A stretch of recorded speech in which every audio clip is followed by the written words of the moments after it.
That was fast, Matthew. Today is Thursday? Nope. Tuesday. Yes. Tuesday, July 21, and they're going to be reading 2 Chronicles 24, 25, and 26. 3 chapters. You ready? I'm ready. All right. Gabriel and Matthew, look over here. Let's see. All right.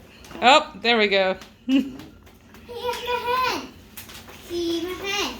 Catherine, where are you? Are you ready, girlie? No? You're not. All right. Okay, so we left off with the death of Athaliah. And Athaliah was Ahab and Jezebel's daughter. So now now you're ready. So now we're going to Joash repairs the temple. 24. Now Joash was 7 years old when he started his reign, and he was king in Jerusalem for 40 years. The name of his mother was Zibiah of Beersheba. Joash did what was correct in the eyes of the Lord all the days of Jehoiada the priest. And Jehoiada gave Joash 2 wives, and he had sons and daughters. And it happened after this that it was in the heart of Joash to restore the house of the Lord. So he assembled the priests and the Levites to speak with them. Go out to the cities of Judah and collect money from all Israel to fortify the house of your God, what is necessary each year. Now hurry with this matter, but the Levites delayed. So the king called Jehoiada, who was head over this, and said to them, why have you not required from the Levites that they bring in from Judah and Jerusalem the tax levied by Moses, the servant of the Lord, for the congregation of Israel for the tent of the testimony? For the sons of Athaliah, the wicked woman, had broken into the house of God, and even used all the holy items of the house of the Lord for Baal worship. And then the king spoke, and they made a chest and put it outside the gate of the house of the Lord. And they gave a report in Judah and Jerusalem to bring into the Lord a tax levied by Moses, the servant of God, on Israel in the wilderness. So all the officials and people rejoiced, and they brought in the money and cast it into the chest until it was full. And it happened that at that time the Levites brought the chest to the guards of the king, that there was a large amount of money. So the king's scribes and head priest, commissioner, would bring it and empty the chest, and then take it and return it to its place. They continued to do this every day and collected a great amount of money. So the king and Jehoiada gave it to those doing a work of labor on the house of the Lord. And they hired masons and craftsmen to repair the house of the Lord, and even metal workers in iron and bronze to fortify the house of the Lord. So the workmen worked, and the work was completed by them. They restored the house of God to its specifications and strengthened it. When they had finished, they brought the rest of the money before the king and Jehoiada, who made vessels for the house of the Lord, vessels for serving and for making burnt offerings, spoons and vessels of gold and silver. They continually offered burnt offerings in the house of the Lord all the days of Jehoiada. Then Jehoiada became old and full of days and died. He was 130 years old when he died. So they buried him in the city of David with the kings, because he had done good in Israel both toward God and his house. The wickedness of Joash. After the death of Jehoiada, the officials of Judah came and paid homage to the king. At that time the king listened to them. Then they abandoned the house of the Lord and God of their fathers, and they served the Asheroth poles and idols. The divine wrath was on Judah and Jerusalem because of this guilt. And God sent prophets to return them to the Lord. These warned the people, but they would not listen. Then the Spirit of God clothed Zechariah, the son of Jehoiada, the priest, and he stood above the people, saying, thus says God, why are you transgressing the commandments of the Lord, so that you all will not be successful? Because you all have abandoned the Lord. He has abandoned you. But they plotted against him, and at the command of the king they all stoned him in the court of the house of the Lord. And Joash the king did not remember the kindness that Jehoiada the father of Zechariah had shown him, but killed his son. As he was dying, he said, may the Lord see and avenge. the death of Joash. And it happened that at the turn of the year, the army of Aram came up against Joash, and they came to Judah and Jerusalem and destroyed all the officials of the people, and they sent all their plunder to the king of Damascus. Through the Aramean army came within a few men, the Lord delivered into their hand a very great Judean army, because they abandoned the Lord God of their fathers. So they enacted judgment on Joash when they left him, for they abandoned him with severe wounds. His own servants plotted against him because of the blood of the son of Jehoiada the priest. So they killed him on his bed, so he died, and they buried him in the city of David, but they did not bury him in the tombs of the kings. And those who conspired against him were Zabad, the son of Shemaith the Ammonite, and Jehozabad, the son of Shumrith the Moabite. Accounts of his sons and of the many oracles against them and of the rebuilding of the house of God are written in the annals of the kings, and Amaziah his son ruled in his place. 25. Amaziah, king of Judah. Amaziah was 25 years old when he was king, and he reigned 29 years in Jerusalem. The name of his mother was Jehoadan from Jerusalem. He did what was correct in the eyes of the Lord, only not with a complete heart. And it happened that when the kingdom was firmly his, and that he killed his servants, those who struck down his father King Joash, but he did not put to death their children, because it is written in the law in the book of Moses, as the Lord commanded, you will not put to death the fathers for their children's actions, nor the children will you put to death for their father's actions. For every man will be put to death for his own sin. Slaughter of the Edomites. Then Amaziah assembled Judah and set over them according to the house of the fathers commanders of thousands and hundreds in all Judah and Benjamin. And he appointed men who were 20 years old and above. And they found 300,000 choice men fit for war and able to use a long spear and large shield. And he hired out from Israel 100,000 mighty men of war for 100 talents of silver. Then a man of God came to him, saying, O king, do not let the army of Israel come with you, because the Lord is not with Israel or with any of the sons of Ephraim. But if you go, do it. Be strong. Bless you. Bless you. Be strong for the battle, yet God shall make you fall before the enemy. For God has power to help and to bring down. Then Amaziah said to the man of God, so what should I do about the 100 talents of silver that I gave to the military party from Israel? And the man of God responded, the Lord has more to give to you than this. So Amaziah dismissed the military party that came to him from Ephraim to return to their place. And they were very angry with Judah and returned to their place in a great rage. But Amaziah strengthened himself and led his people, and he journeyed to the valley of Salt, and struck down 10,000 of the people of Seir. And the people of Judah took captive another 10,000 alive, and brought them to the top of a cliff, and threw them from the top of the rock, so that they were all dashed to pieces. But the men of the military army that Amaziah turned back from going with him in battle raided the cities of Judah from Samaria to Beth Horon. They struck down 3,000 Judeans and took a great amount of plunder. When it happened after Amaziah came back from striking down the Edomites, he brought back the gods of people from Seir and set them up as gods for himself. He worshipped them and gave them sacrifices. So the Lord was greatly angry with Amaziah, and he sent a prophet to the king.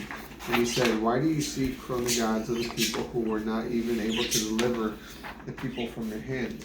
But while the prophet was speaking, the king said, have we made you a counselor to the king? Stop. Why should you be struck down?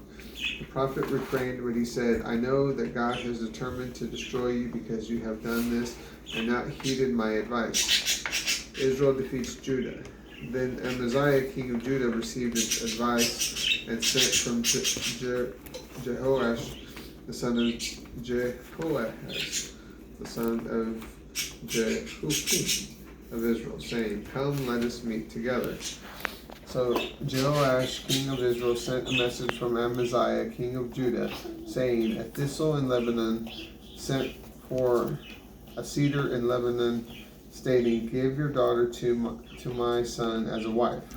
Then an animal of the field in Lebanon passed by and trampled the thistle. You say that you have struck down Edom, and your heart lifts you up in arrogance. Now remain in your palace.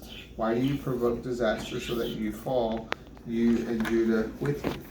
But Amaziah would not listen, because this was from God, so that he might give them into the hands of Jehoash, because Amaziah had sought after the gods of Edom. So Jehoash, king of Israel, went up, and they faced each other, and he and Amaziah, king of Judah, at Beth Shemesh, which is in Judah. And Judah was struck down by Israel, and each man fled to his home. So at Beth Shemesh, Jehoash, king of Israel, seized Amaziah, king of Judah, the son of Joash, the son of Ahaziah, and they brought him to Jerusalem and broke through the walls of the city from the Ephraim gate to the corner gate, a section of 400 cubits. And Jehoash took all the gold and silver and all the vessels that were found in the house of God, with Obed-Edom, even the treasures of the palace of the king and hostages. Then he turned to Samaria. The death of Amaziah. And Amaziah, the son of Joash, king of Judah, lived 15 years more after the death of Jehoash, the son of Jehoahaz, king of Israel. Now, the rest of the acts of Amaziah, from first to last, are they not written in the book of the kings of Judah and Israel? From the time when Amaziah turned aside from the Lord, they plotted a conspiracy against him in Jerusalem, and he fled to Lachish, and they sent for him, and they put him to death in Lachish. They brought him on the horses and buried him with his fathers in the city of David in Judah. Okay, go. Uzziah, the king of Judah. And Uzziah, king of Judah. All the people of Judah took Uzziah and made him king in the place of his father, Amaziah. When he was 16 years old, he built Eloth and restored it to Judah. After Amaziah.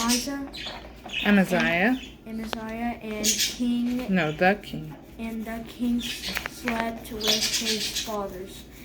Uzziah was 16 years old when he began to reign.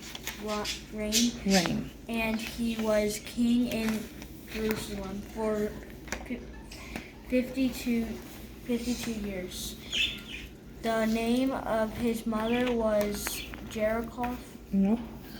Jechaliah from Jerusalem, and he did what was correct in the eyes of the Lord, as everything his father Amaziah had done. And he sought after God in the days of Zechariah, the one who instructed him in the fear of the Lord. And in the days that he sought after the Lord, God caused him to succeed. He went out to make war with the Philistines, and he broke through the walls at Gath and Jabneh and Ashdod. Then he built cities in Ashdod and among the Philistines, and God brought him aid against the Philistines and Arabians, those living in Gerbaal, and the Meunites, and the Ammonites gave a gift to Uzziah. And his name spread even to the border of Egypt, because he became quiet quite powerful. Uzziah built towers in Jerusalem at the corner gate and the valley gate, and at the corner Buttress. And he fortified them, and he built towers in the wilderness, and he dug out many cisterns because he had a large amount of livestock, both in the lowland Shephelah,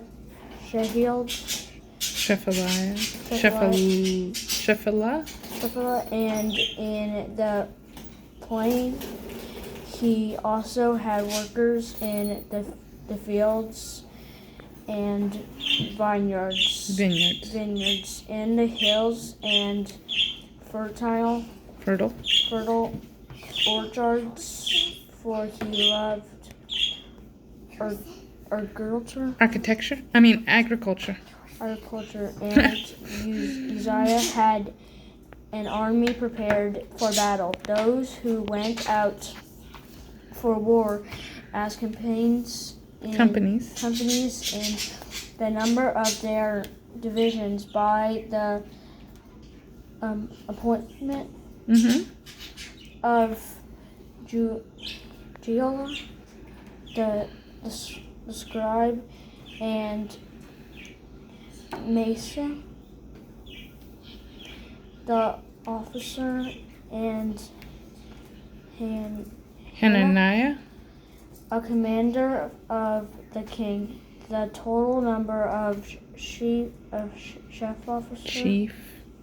officer of the mighty men of valor was 2,600, and under their hand was a mighty army of 307,500 who were able to go to battle as a strong army and to help the king against his enemies. And Uzziah prepared for the entire army shields, long spears, helmets, scale armor, bows, and slings, four stones. In Jerusalem, he made war machines by skilled men to be placed on towers and corners to shoot arrows and large stones. And his name went out for a great distance. He received great help until he was enough more powerful. Even more powerful. Uzziah's punishment for pride. And as he grew strong, his heart grew more proud, leading to his destruction. Then he acted unfaithfully against the Lord his God, for he entered in the temple named Hall of the Lord to burn incense on the altar. But Azariah the priest entered in after him, and with him were 80 priests of the Lord, men of valor. As they stood against King Uzziah, and said to him, "It is not for you, Uzziah, to burn incense to the Lord, for it is for the priests, the sons of Aaron, who are consecrated to burn incense. Leave from the sanctuary, because you have been unfaithful, and there will be no honor for you from the Lord God." Then Uzziah was enraged, and in his hand was a censer for incense. And when he became angry with the priests, leprosy appeared on his forehead in front of the priests in the house of the Lord, near the altar of incense. Then Azariah the head priest and all the priests turned to him, and he had leprosy on his forehead. And they hastened to remove him from there, and he also hurried to leave because the Lord had struck him. So King Uzziah had leprosy until the day of his death. He dwelt in a separate house with his unclean disease, because he was cut off from the house of the Lord. Then Jotham his son was over the house of the king, and he governed the people of the land. Now the remainder of the acts of Uzziah, from beginning to end, Isaiah the prophet, son of Amos, was written them. So Uzziah slept with his fathers, and they buried him with his fathers in the burial field belonging to the king, because they said, he is a leper, and Jonathan his son ruled in his place. And that is... I love you. Subscribe, like this video, please like and comment. I love you too, Catherine. I love you, Mommy. I love you too. Bye.